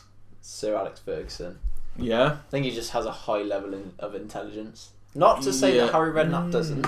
I just think that Sir Alex Ferguson, like, based on his entire career, based on the ways that he's managed to find an excuse for everything that's happened in the football game, clever at everything. Yeah, he does just know. Although, what's saying that, Harry Redknapp kind of not wheeler dealer. Don't call him a wheeler dealer. No, But don't call him that. he could be good at debating. To be fair, if he's If he's managed to convince certain players to sign with him several times, despite them being unsuccessful every time. Get Nico Crenshaw on the phone. Jermaine, I need you to come along to play for Rangers. He's done that actually. So he has. It's not even that funny. Anyway, moving on. But anyway, yeah, I think it's a close one. Yeah, it's definitely. I think Sir Alex does win that one though. Yeah. Is there a point system here? Because I've definitely got 2 points so far. Okay, sure, why not? Thanks. Give yourself 2 points. Can you put it like up here somewhere? Fuck no. So, will any Yeah. or Morgs' mum Yeah. in a ski race? I'm gonna say Willany. Yeah. I've watched a few videos. Mm-hmm. To be fair, I watch Will quite a lot. Yeah. He jumps in quite a lot, right? Right, yeah, and he lands well. So he's got good balance, right? Good technique. Morgs' mum is very much like just standing there all the time, and she's quite short. Skiing is quite an intense sport. Yeah. Maybe YouTubers start doing slalom or like snowboarding or something. Ski jump. Yeah. The one where they got to jump really far. Now we're rolling. But yeah, Will and E's, yeah. Yeah, Will and Eve that one. And he's a Newcastle bloke, so big Gotta up. go there. But Morgs' mum, I feel like the things that I've seen happen in a Jill Hudson video, Yeah. you know, anything could happen. Yeah. Literally, she has like, snuck past someone when they're right there. And she pulls on expense and expressions when she does it. Oh my god, Morgan, I'm going down the ski slope. Anything could happen. Mom, why are you going down the ski? A bit of rest. I want to do a video where me and you watch Morg's videos and try not to laugh. Because I bet we won't be able to do it. Punch the screen. Like. I reckon one day we do that. It'd be hilarious. Next up, Billie Eilish versus Lewis Capaldi in a Ready Steady Cook. For those of you who don't know Ready Steady Cook, they get ingredients and they just got to go. I reckon Capaldi's got something in mind. Yeah, I reckon he has. I reckon he's got a little bit because he's quite a romantic bloke. I reckon he could cook up a storm. I reckon he'd be pretty good on like Great British Bake Off or something. Yeah, like Celebrity Red Nose Day one. Because he'd be funny. Yeah. He is funny. He's quality. I reckon he's got it in him. Yeah. I reckon out of the two. Billie Eilish, I guess it's very judgmental, but like she's so young. Yeah. She only just turned 18. And she's probably living at home. She is living at home. So mum's probably won't cook as much as someone like Lewis Capaldi, who probably, to be fair, as a chef. Yeah, probably. But I reckon Lewis has got it in the bag. Yeah, I reckon Lewis, yeah. We'll go Lewis. Yeah. Next up, this one, Battle of the Brains. Okay. Bill Gates versus Elon Musk. Right. At chess. Bill Gates, I think. Yeah. I think just that. I don't think it's by much, though. I think experience is a big thing. Yeah, and I think he's got a lot of it. Elon's very much new on the scene. He's seen a lot. Mm-hmm. He's been involved in a lot more technological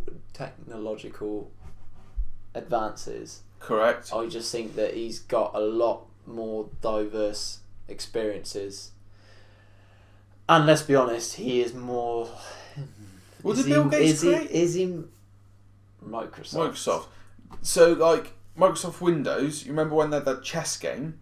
Right. Fucking impossible to beat on hard difficulty. Yeah. I reckon he made that. Probably. So I reckon he'd win. He probably is. He's sat there. Anyone who logs onto that game still have it. So yeah, we'll give it to Bill. Bill or not. Next up, Ali A. Versus Nade Shot. Right. At go-karting. Nade Shot. Yeah. To be honest, other than Ali A's intro, I don't actually know anything about him. And he plays Fortnite. He's done quite a lot of Mario Kart back in his day, though. Has he? Yeah. Well, maybe he won it. Maybe Ali. But yeah, Nade Shot, I think. Nade Shot's really small. He's short, isn't he? He's a COD player, which is very fast and yeah. You know. But so's Ali A. Ali originally was a cod player. Oh, okay. Well, see, I don't know anything about That's a Ali, tight so one, that one. Maybe go-karting will be the next thing. I said motorsport, Well, yeah, go-kart's not far off. Yeah. This one, I want you to really think about the characters involved. But I got to do it quickly, you said. So how am I going to think about it and do it quickly? Shut up. KSI Yeah. versus Deji Yeah. at the quickest to escape a haunted house. KSI. Yeah. Even though they have both shit themselves in their old videos, Yeah. I just think Deji's more of a pussy Yeah. than KSI. I think that might make Deji go quicker. Well, yeah, I suppose. He'd be willing to jump out of a window, probably. Yeah, just to get out of it. Deji would happily die in the process of getting out of But that like first. the old school KSI Deji videos with him just screaming. They're Deji quality. is always the one that screams first. So Yeah. purely on that basis. And like hides behind a chair or And something. even like KSI's hide and seek the other day. Yeah. Sidemen's hide and seek with KSI. When he pissed out the hole. He was like, I'm pretty sure if he was to ever, and like the scare fest that they go to and everything, Yeah. he is shitted up all the time. Yeah. But I just think Deji would be even worse. So, yeah. Good. KSI. David Dobrik. Yeah, so okay, so don't know a lot about him, but okay. You're the one that told me about David Dobrik. Well, no, but I know who he is, but I don't know. Do you not watch his videos? No. Why did you tell me to watch it then? No, well, I would have thought I just said that he's... Fucking hell. Okay, Right, David Dobrik Yeah. versus Mr. Beast Yeah. in a destruction derby. Mr. Beast. David Dobrik. Bloke's a fucking nut job. Yeah, but Mr. Beast just like shoots magnets to see if a bullet will be caught, and like sets cars on fires and. Yeah, it'd be close. David Dobrik. I think because actually, so every time I've come across David Dobrik is quite. It's usually when it's like Mini Minter saying that he likes his videos. Yeah. And then or someone else, and then the videos I have seen include him just vlogging. And it's not been destructive at all. See, So on that- he managed to jump a Tesla over a ramp the other day. It's not destructive though, is it? Messed up the Tesla.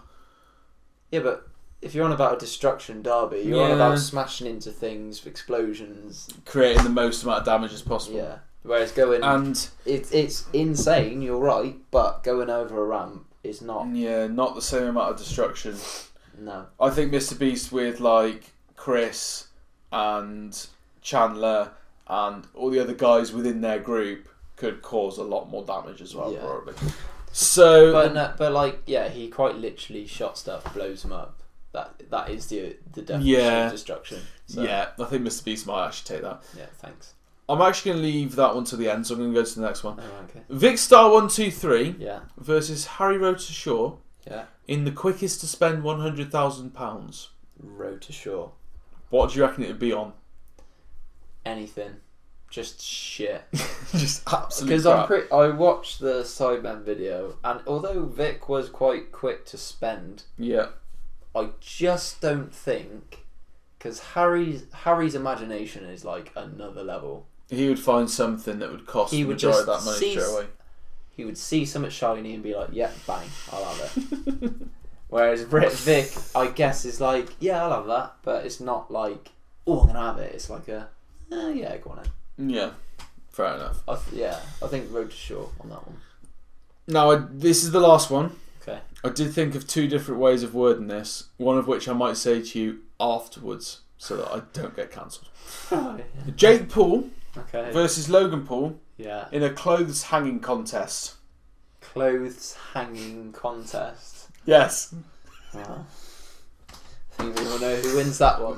And on that note, No. that's the end of the game show. Thank you, Jack, for joining us today. Thank I hope you enjoyed it. And I was going to give you that. Crowd- That's my brand crowd- new iPhone, so you do not get that as a Crowd prize. goes wild. Crowd goes insane. I think I got at least 7 points there. I reckon so. Yeah, you got 7 points, mate. Well done. Thanks. I don't actually remember how many there 7 out of 6. were. Right, that is the end of the podcast, guys. Hopefully you enjoyed it. If you did do so, please hit a massive thumbs up on it. Comment down below with everything we've discussed in the podcast. Remember, the clips are out go and show them some love as well if you can do so. Even if it is to go on there, view it, leave it running, give it a like, and comment remember, on the conversation, he's whatever really it is. bitter about his separate videos, so please watch separate that as well. videos. Go and watch those too, especially the Hunger Games one. If I ever manage to edit if there are in time. suggestions for how we can make them different, then let them know. Yeah, because I think it should be like titled wise. I think the thumbnails a way of doing it, but whether it's not different enough, I don't know. Yeah, we're struggling a little bit to decipher between clips and main channel single solo extra content. So any way that you guys can think we can do that, let us know. Thanks for watching, and we'll see you in the next one. Farewell, my friends. Yes, got it in there. Get in. So where's my prize? What do I get? Not the iPhone, because I only got it the other day. What about the lamp? No.